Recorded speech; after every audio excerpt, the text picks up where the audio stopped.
Actually, they're not very effective, and their use shows that Iran is scraping the bottom of the barrel. I think the use of these small boats also indicates an absolute fragmentation of the Iranian leadership. It's hard to determine how much of Iran's official statements are for propaganda purposes or perhaps reflect the simple fact that the IRGC is ignoring what the foreign ministry is saying and is just conducting a war by itself.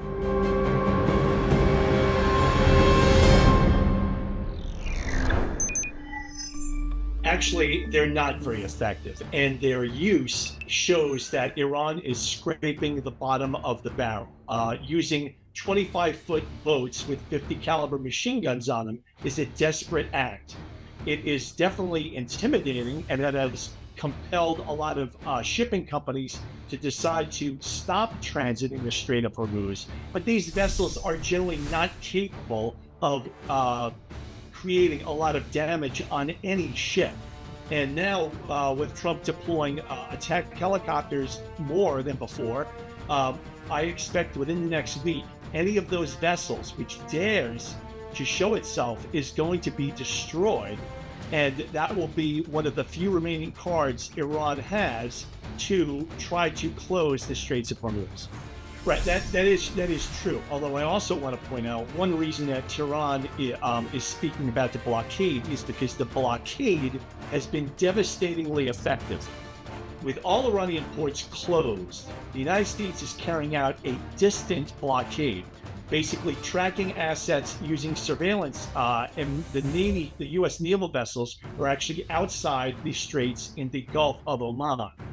And so Iran is losing about $160 million of oil revenue every single day, which it uses to pay the IRGC and the Iraqi terrorists brought in to protect the regime.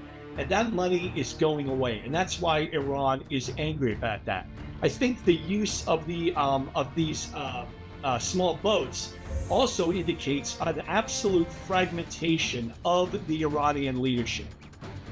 It's hard to determine how much of Iran's official statements are for propaganda purposes or perhaps reflect the simple fact that the IRGC is ignoring what the foreign ministry is saying and is just conducting a war by itself on the United States and the world by trying to close down world trade at the Straits.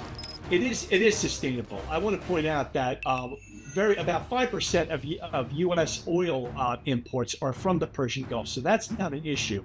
And people stating that it costs the Navy and the military X amount of dollars to be in a certain area is true, but it's really only a half truth, because the bottom line is most of those ships would have been deployed anyway.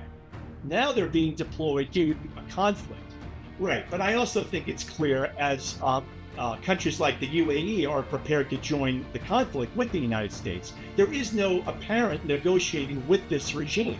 Now, like I said, the attacks may reflect a fragmentation of the government, but the United States intelligence is going to have to determine how sincere the previous negotiations were, or is it that they were sincere and that certain rogue elements of the government are not going to abide by. So it's that judgment that is going to decide what the United States is going to be doing on Wednesday when basically the ceasefire ends.